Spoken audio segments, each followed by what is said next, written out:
thank you everybody for attending. We're looking forward to another great presentation. We've had two so far this month that have been terrific, and now we have a third. And this time it's a person named Jordan Matthew Shorthouse, who is a very close personal relative of mine. Anyway, I call him Matt, but his name, since he's been about 20, is Jordan. He's a executive. He's an executive at Turner Sports, now called Warner Media. So rather than go into a long introduction, which I don't think would be nearly as important as hearing what Jordan has to say, I'm going to introduce and turn it over to one of my dearest, loving, greatest persons, Jordan Matthew Shorthouse. Wow, thanks, Dad. Hopefully I can live up to the expectations here. Hi, everybody. How you doing? Thanks for having me on this lovely Friday. It's a little cool, but it's Friday, and that's my favorite day of the week. The weekend's coming. I'm gonna.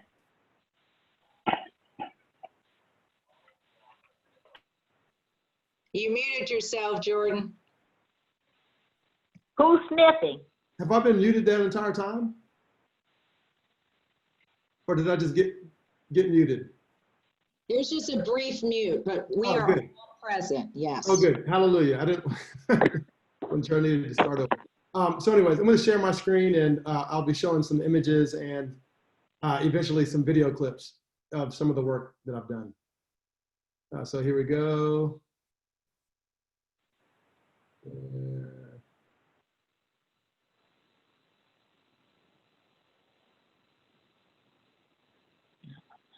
All right, wait a minute.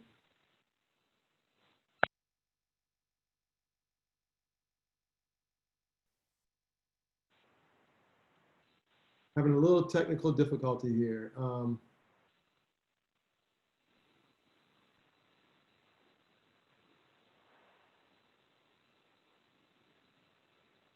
Let's see. All right, here we go. All right. All right. Can everybody see that? All right. All right, so as Neil mentioned, I'm Jordan Shorthouse, and I'm a creative director at Turner Sports. As a creative director, I'm responsible for 3 departments. We call broadcast linear in our professional world. So I manage 2 broadcast design departments, one for NBA TV, and then the other one for all of the Turner networks like TNT, TBS, True TV. And then I also manage our print marketing department. So these departments combined handle all of the design business for Turner Sports. I've been at Turner for 23 years. I've been in this creative director's role for probably about 13 years. It's an extremely unique role, I think. You know, if I were to scan the country, there's probably a dozen, maybe, individuals that do kind of what I do. It's a very unique field that I'm in. And with that said, I think it's worth talking about how I ended up in this position. So let's back up 23 years ago. I was a father raising 3 kids. I was 27 years old at the time. There's Xavier, Caleb, and Gianna.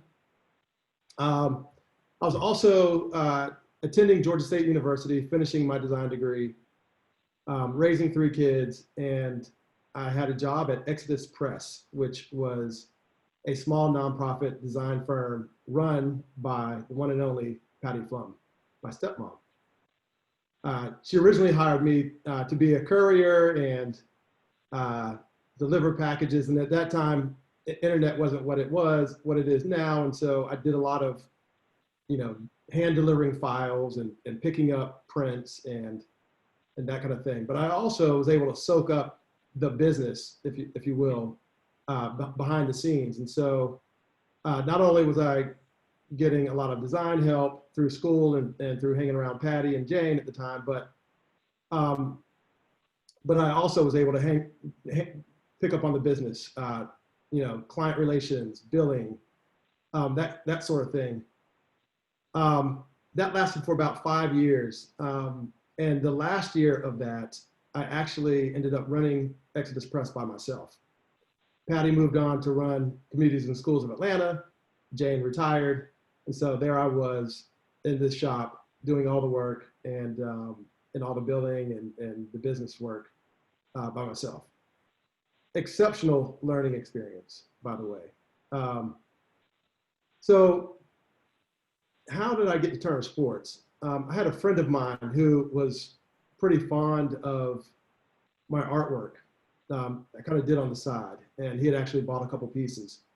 So he called me one evening and said, "Hey, can I take your portfolio to work?" And I was like, "Sure, why not?" So took it to Turner Sports, where he was a PA at the time, and shared it. And within a couple of days, I got a phone call from Scott Linder. And he calls me and he says, "Hey, Jordan Shorthouse." I was like, "Yeah, that's me." And he's like, "Hey, I'm Scott over at Turner Sports. I'd like to talk to you about a potential position that I have, design position that I have." And I was like, "Cool." So he went on to explain what the position was. And he explained that it was motion design graphics for sports broadcasts. And I was, I said, "Oh, cool, that sounds great. Would love to learn more about it." And so we arranged some time to meet the following week. Well, I hung up the phone and my jaw dropped. And I said, to myself, what in the world is broadcast graphic design for sports telecasts? Like, what is that? Like, and I'm a fan of sports fan. I watch football, baseball, basketball. Never once did I know that there was like this huge graphic design industry behind those telecasts, but there is. So I went in and met with Scott. I told him I didn't know anything about motion graphics. I'm really just a print designer, trying to finish school and do cool stuff. Well, Scott saw through me not knowing anything about motion graphics and said, "You know what? I can teach you what you don't know. What I do know is that you're a great designer and you seem like a great person." So kudos for Scott. Kudos to Scott for taking a risk on me. So I started there in 1997. My first project when I walked through the doors was Nagano Winter Olympics. I was stuffed in this small closet about the size of your average small bathroom, and I would work on just print designs for Nagano Olympics. And Scott would peek in and art direct me throughout the day, and eventually I'd have something that he liked, and then I'd hand it to him or send him the file, and he would take it into this room that would remind you of like a NASA launch station. And there's this one individual in this room covered with monitors and switches and gears and all this stuff. And they would kind of reverse engineer my design and then make it move. And it was such an interesting and spectacular thing to witness. Of course, all of that whole room, all of that can be done on your laptop now. So there's technology for you. It's pretty amazing. So I did that, and I did that for a period of time. But I also started getting into the collateral around Turner Sports, the office collateral, and any kind of like programs that they needed designed for our production teams. So here's an example of something I put together with a guy that I met actually on an elevator at Turner. He was a courier. And we had a small conversation, and I was like, "Hey, what do you do?" And he asked me what I did, and I was like, "Hey, I'm a designer." And he was like, "Well, I'm a artist." And I was like, "That's cool." And I was like, "What do you do?" And he's like, "I've got some cool stuff. I'll bring it by." So he did, and I commissioned him to draw this for us, and I turned it into a bunch of collateral. I thought I had another image, but a bunch of collateral that we used, and everybody loved it. And so this is one of my earlier designs. So that kind of took off, and I started doing more collateral. These are all like I mentioned earlier, Goodwill games, all the program books and production guides for that, a mug design. But then in 1999, 2000, Turner bought the Hawks. Those are the golden days. I'm sorry, the Thrashers. Those are the golden days. We had the Thrashers, the Hawks, the Braves, free tickets to any sporting event that you wanted to go to. But for me, the coolest thing was I got to work on their material. So we were doing yearbooks and programs and ticket designs for the Thrashers and certainly the Hawks, and a little bit of work with the Braves. But it was just a really cool time. And I quickly learned, and so did Scott, my boss, that one individual wasn't cut out for the amount of work. So we hired a guy from Utah, brought him in, and he's still with us to this day. He's been there for 21 years. And we also absorbed a guy from Goodwill Games. So then the department was now 3 of us, and we were able to do this work. So we did that for a number of years, and that was really cool, and it was picking up now. And I'm also tasked with shadowing Scott. I'm still trying to figure out what this whole motion graphic universe is all about. So then I get called to a meeting. We buy the rights to NASCAR.com. And they sit me down and they say, "Jordan, we bought the rights to NASCAR.com, as you know, and we're building a team for NASCAR to launch the site. And we'd like to bring you aboard as an art director for NASCAR.com." Again, I find myself in a similar scenario where I know nothing about .com work.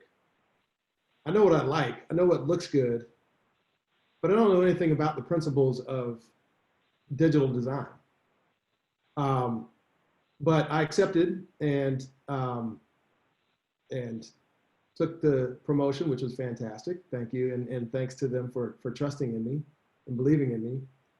But I'll tell you, I earned my money that year.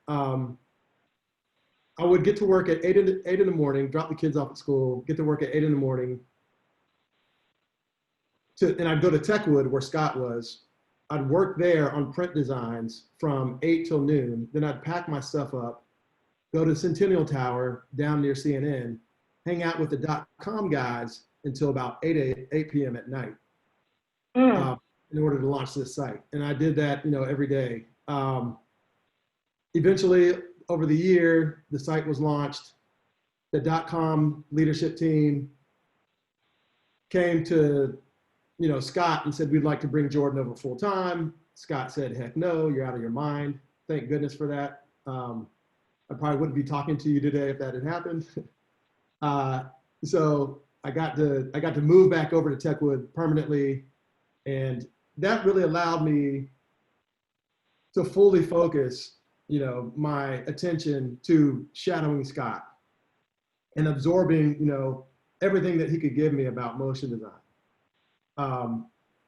And I still had this print thing going that we were still managing, but now I had these great designers working on it, and I can kind of let the reins go a little bit there and start being a sponge with Scott. So let's see. There we go. All right, so we did a couple projects together, a college football project, a NASCAR project, maybe an all-star project or two. And eventually, he kind of gave me full responsibility for NBA on TNT, which, for Turner, that's our biggest property, right? And so with his help, we conceived this idea that, in basketball, well, let me back up. For on-air packaging, like anything in design, you try to create something that's meaningful and that makes sense, right? You want it to relate to your audience, and you want it to have purpose. So this concept is, the idea is that, when you're in the game of basketball, you have these phenomenal specimens, running up and down this court and competing. But the entire game comes down to whether that ball goes through that net. And so for us, that meant that, the entire universe of basketball is inside the basketball. And if you open that basketball up, you'd see there's a universe inside it, And so we came up with this idea where we open this basketball up, and there's, this thing that's created from like shoe textures and laces and the hardwood court that the game's played on, and monitors that we can use for content. And we'd move in and out of this universe, and that was the package. And this ball would open up and close as we needed it to. And I was super proud. Like, this was my first, career baby, so to speak. And, we rolled it out, and I think it may have had a shelf life of a month. Now, these packages cost about $400,000 to create, and they typically last at least 3 years. It may have it lasted a month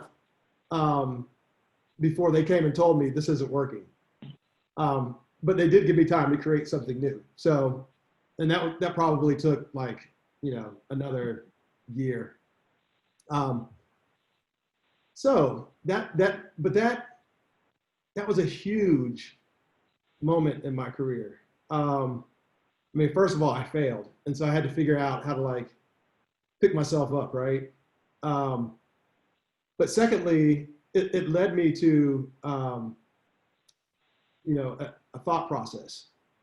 So up until this point, all the work that I had seen done, and at this point I'd been at Turner for 10 years, had all been done inside the Techwood facility. All the conceptualization, ideation, creativity, production, design was done all on 10th Street.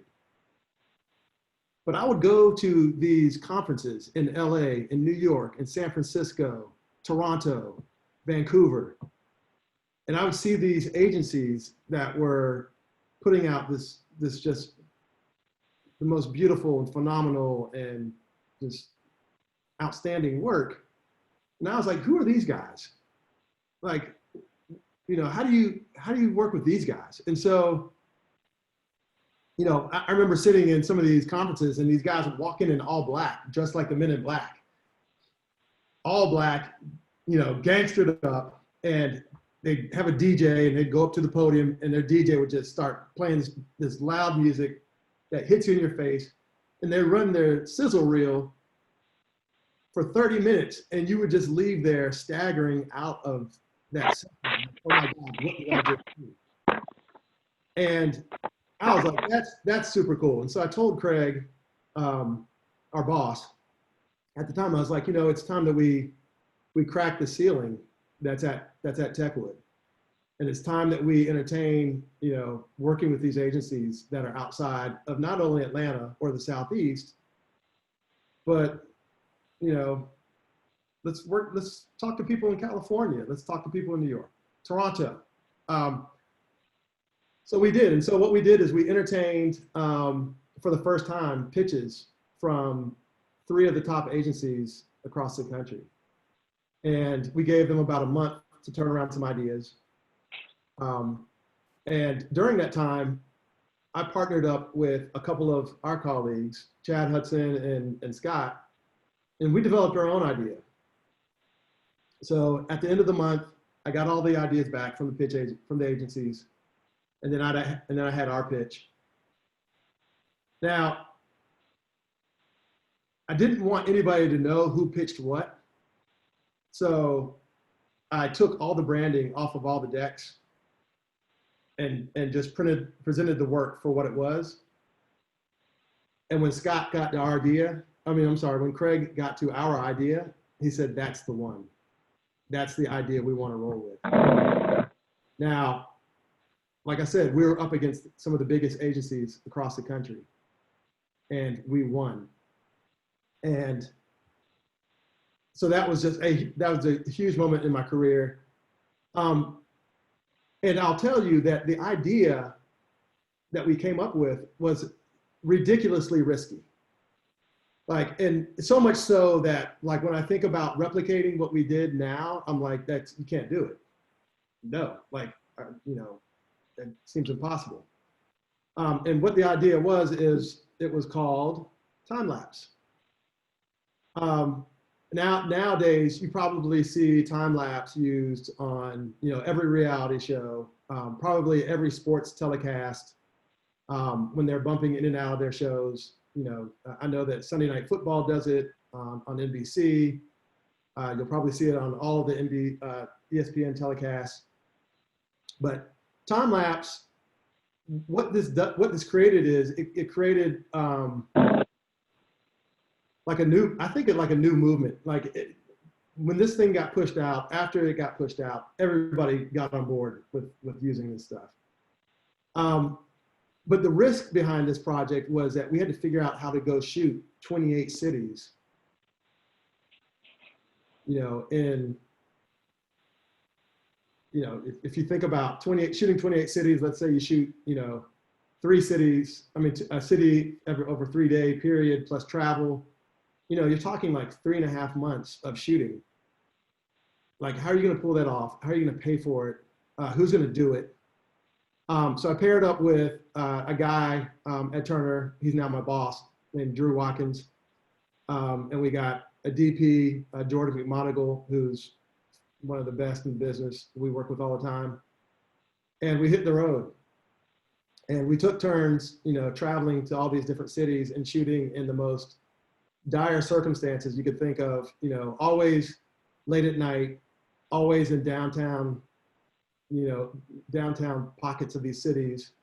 And you're getting approached a lot of times by the most unusual characters. But it was a lot of fun. It was always cold, by the way. But it was fun. It was a thrill. It seemed impossible, but we pulled it off. And again, it was a big risk, but the risk paid off, and we got these. And these are sports Emmys. And these are probably the highest award you could get in our industry for our work. And so this particular year, we got 2. And this was, my project. I submitted for the award. I wrote up the description of what we did. And, we all won. We all got these. And so it was a testament to all the hard work and whatnot. And this is just a handful of the people that worked on the project. Probably gave out about 35 trophies to 35 different individuals. So that's that. Now I want to talk about, kind of walk you through a particular project. This is a recent one that we did. It's for All Star in Chicago. And I just want to give you like a background of, how we conceptualize an idea to how it gets created and how it airs. So this is All Star Chicago. We knew it was coming. We knew it was going to be winter in February. We knew it was going to be cold. But for me, I'd never experienced Chicago in the winter. So what I did was I got a few of us to go scout Chicago the previous year. We were in New York, and we decided to go, take a flight from New York to Chicago, stay there overnight, scout Chicago, just so we can get a sense of the city. Like, what's it like when it's 10 degrees outside? What's happening? What does the city feel like? What does it look like? I just got pinged. I'm running out of time, so I got to talk fast.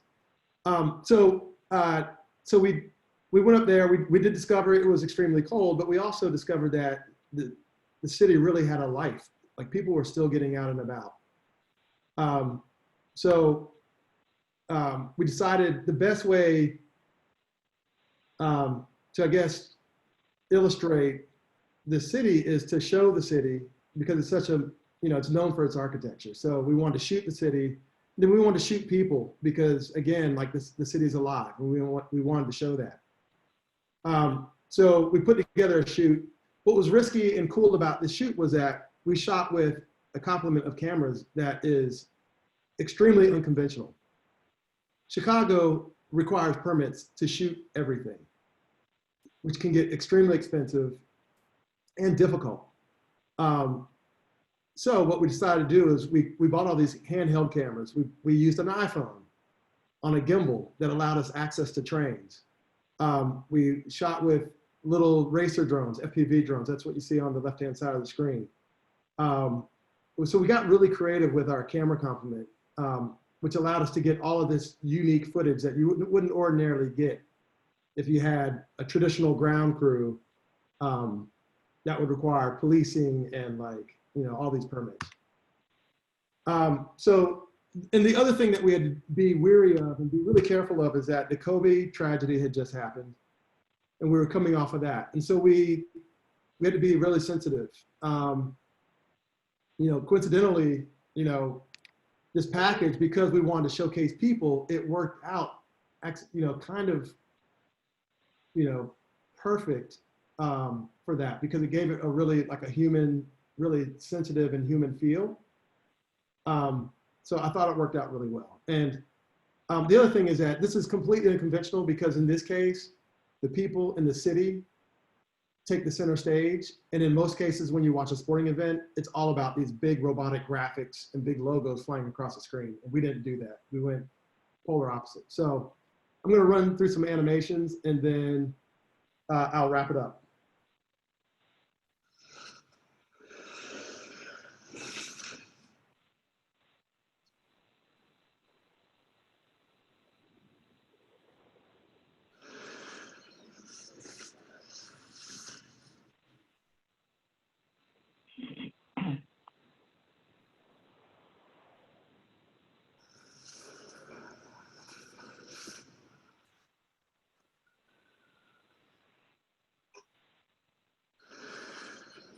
So we had about 25 extras that we had with us that kind of shadowed one of our ground crews. We have to consider, we wanted the train moving in the background and while these guys are playing in the foreground, and we wanted the guy to make the basket and not shoot like an air ball over the fence. And so all these things needed to align to get that shot, which is a lot of fun. It's not really snowing in Chicago on this particular day, but we added snowflakes in post. The other thing that we did is we brought you see steam at the top of that building. We noticed that there was steam coming out of all these buildings when we went and scouted, so we brought a steam machine or a smoke machine with us to give us that cold feel that you get in Chicago. We couldn't use it in the bean, by the way. And speaking of permits, the bean was one funny story. We went to whoever manages the license for the bean, and we said, hey, we want to shoot for about an hour at the bean. They came back and said that would be $10,000 for an hour. And I was okay, well, we can't shoot the bean. And then it was well, you can't shoot Chicago and not have the bean. That can't work. So after some conversations, we went back to them and said, well, we don't have 10,000, but we have 1,000. And they took it. So, makes no sense, but hey, we'll take it.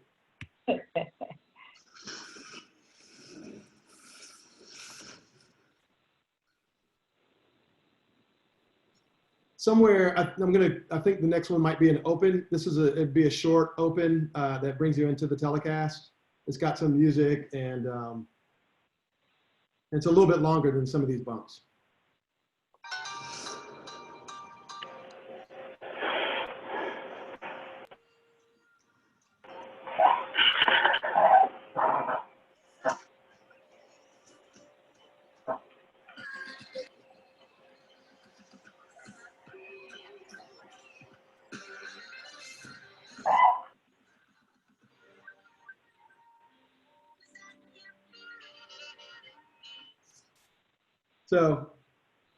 So that is the Chicago project. I'm extremely proud of it.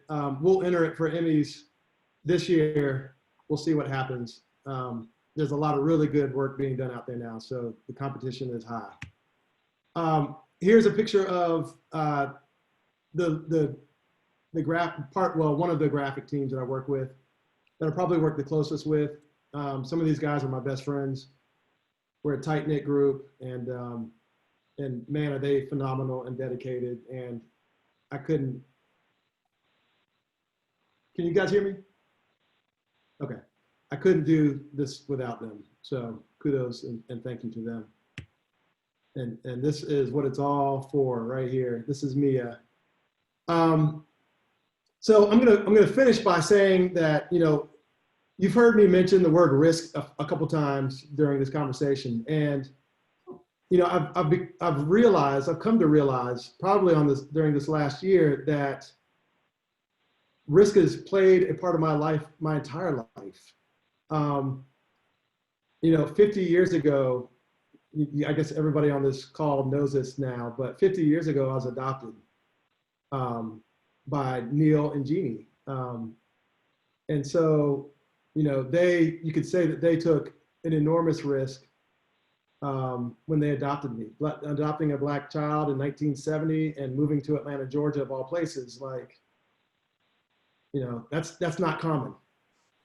And, we had a small community of like-minded, families that were around that also had biracial kids that, made our lives seem normal for a while, but, by the time you hit middle school, it's not, there's no denying it. And so, so kudos for them for, taking that chance on me and, seeing through color and, and the risk of not knowing who or what I'd become, but knowing that, there's a little baby boy in Burlington, Vermont that needed love and support. So thank you. Well, thank you, Matt. I mean, I really appreciate or Jordan, really appreciate all your time, thought, and I picked up about 95% of what I saw there.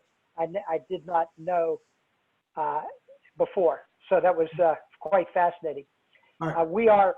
We could maybe handle a question or two before we want to end by 1:30, so it's 1:24 now. If anybody has a question, while pictures keep flowing up there, I see there you are on the very small human being.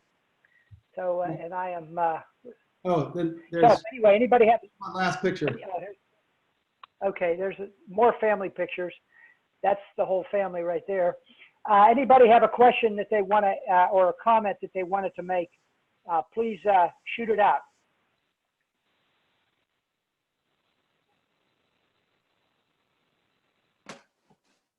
Hey Jordan, this is Kevin Wilson.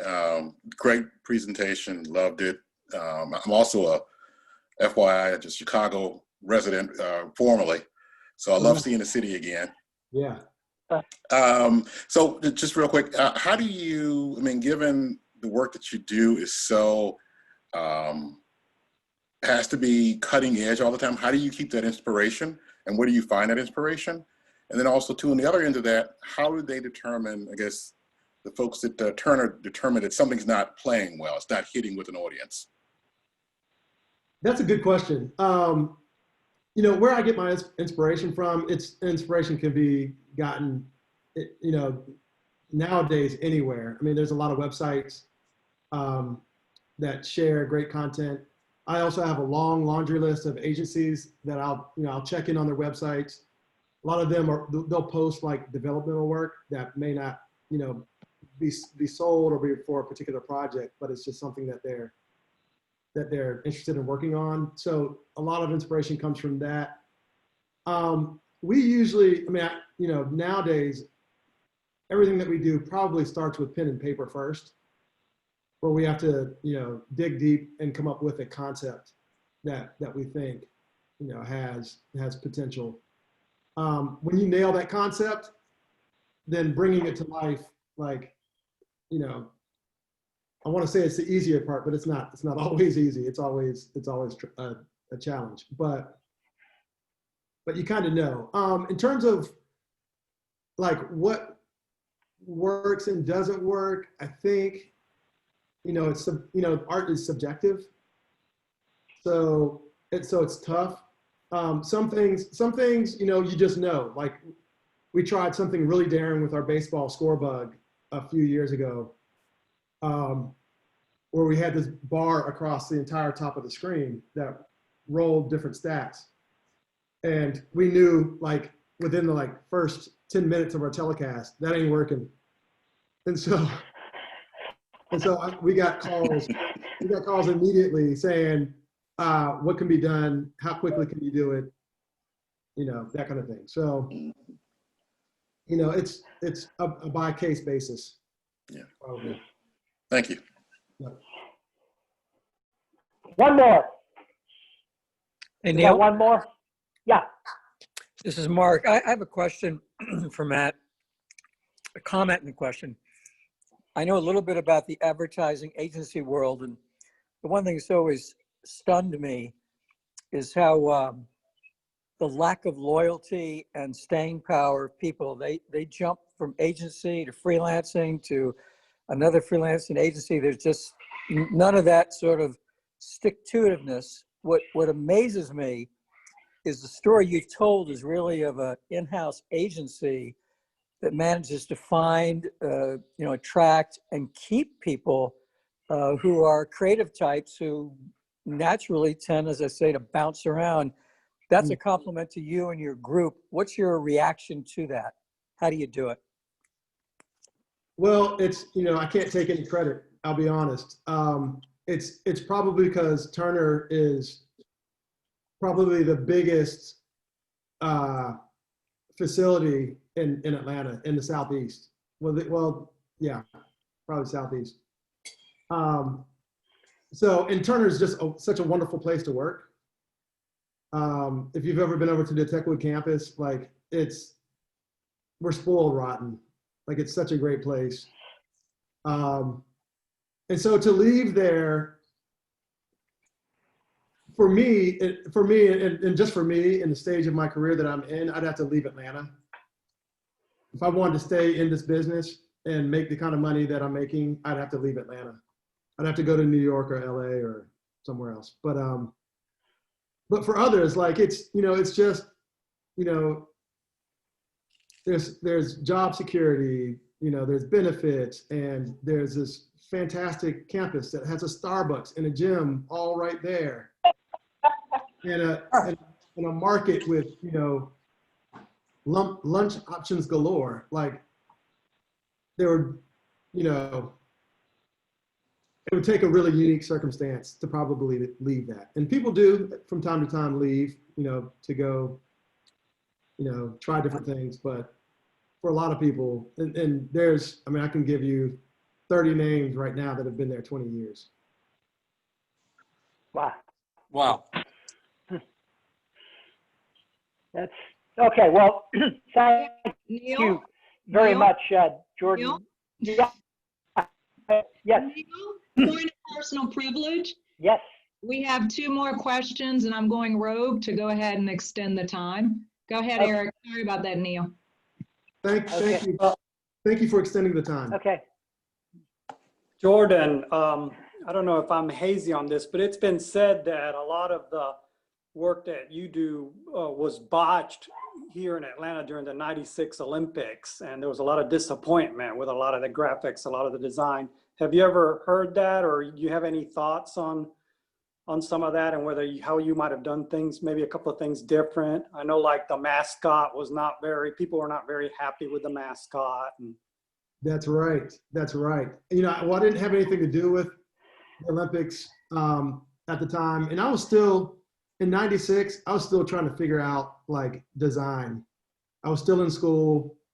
You know, I didn't probably have the credentials to make, you know, to make judgmental comments. I do remember the mascot, and I do remember like years later looking back at that mascot and thinking, what were we thinking with that? But at the time, I was still trying to figure it out myself. So, Thanks. yeah. Boy, that's a great meal. Any other questions before I ask mine? Because that's what I do, right, Eric? Any other questions? All right. One of the things you talked about, Jordan, was failure. And Khan, who started Khan Institute, always says fail forward. If you could give yourself wisdom when you were still a student, what would it be? Because I think the fact that you met a courier on the elevator dovetails so nicely with Paige's, you know, meditation today on kindness. Mhm. So what would you tell yourself? Like, what would be the top 2 or 3 things you would say to that 27-year-old Jordan?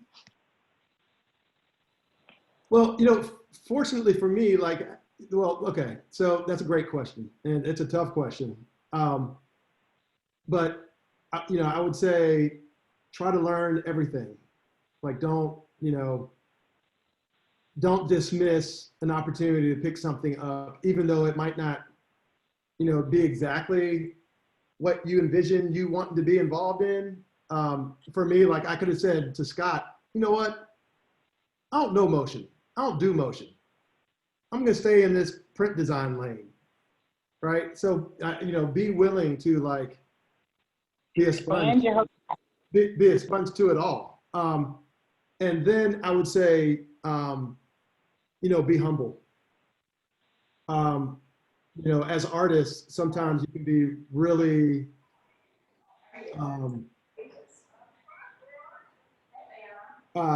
sensitive about your work, I guess. But be humble. Like, you know what? Sometimes your design sucks. Like, and be okay with that. Like, there's no, you know, you're not a design god. And yeah, I mean, just be humble. And fortunately for me, like I was at Georgia State and I thought I was the worst kid in the class. To this day, like I was busting my ass doing this work, and I would take it in, and I would present it all, and I'd be like, man, my stuff stinks. My stuff stinks. And you know, thankfully, Scott didn't feel that sentiment, so I got my job. So those are probably the 2 things. Any other questions? Any other questions? All right, back to you, Neil. Thank you. Thank you again to the audience of our wonderful Rotarians, and Kimberly for leading us as she always does so enthusiastically, and for Paige for making everything work when it doesn't work, but she still makes it work. Thank you, Paige. And again, thank you, Jordan, for your time, and God bless you all. And I hope, I wanted to mention to Jordan that we do a gift in your name to Polio Plus, the international effort that Rotary launched probably about 40 years ago, almost 40 years ago, 35 years ago, to eliminate polio from the face of the earth. As Kimberly said earlier, we are down to 2 countries, Afghanistan and Pakistan. Right. So we're making progress. It's really, there may be a third, but we're really doing well on that. And God knows we have to, because it means life and hope to so many families and so many individuals. So in your name, Jordan, we're making a contribution to Polio Plus. Thank you all. Kimberly, back to you. Thank you. Jordan, you didn't know you were coming to the Rotary newscast, did you? I'm going to turn the floor over to Francis the First to lead us out. And Paige, our digital diva of them all. Thank you. Ms. Francis? George, okay, do you hear me? Yes. Yes, All we right, can. good. All right, Jordan, I'm Francis and I'm on the phone, all right? All right. I'm going to lead us out with what we call the four-way test. And I have a copy for you, so I will get it to Neil and get it to you. Okay. The four-way test is a test of the things that we think, say, and or do in our lives. And we say it together. Perhaps we will say it slow enough so you can join us. First, is it the truth? The truth. Second, is it fair Fair to all concerned. Third, will it build a Will good build will goodwill and better friendships. better friendships? And fourth, will it be Will it be beneficial to all all concerned? concerned? Thank you so much. Thank you, everyone. Bye. Everybody take Bye-bye. care. Thank All you. right. Have a good weekend. Hello, everybody. Thank you.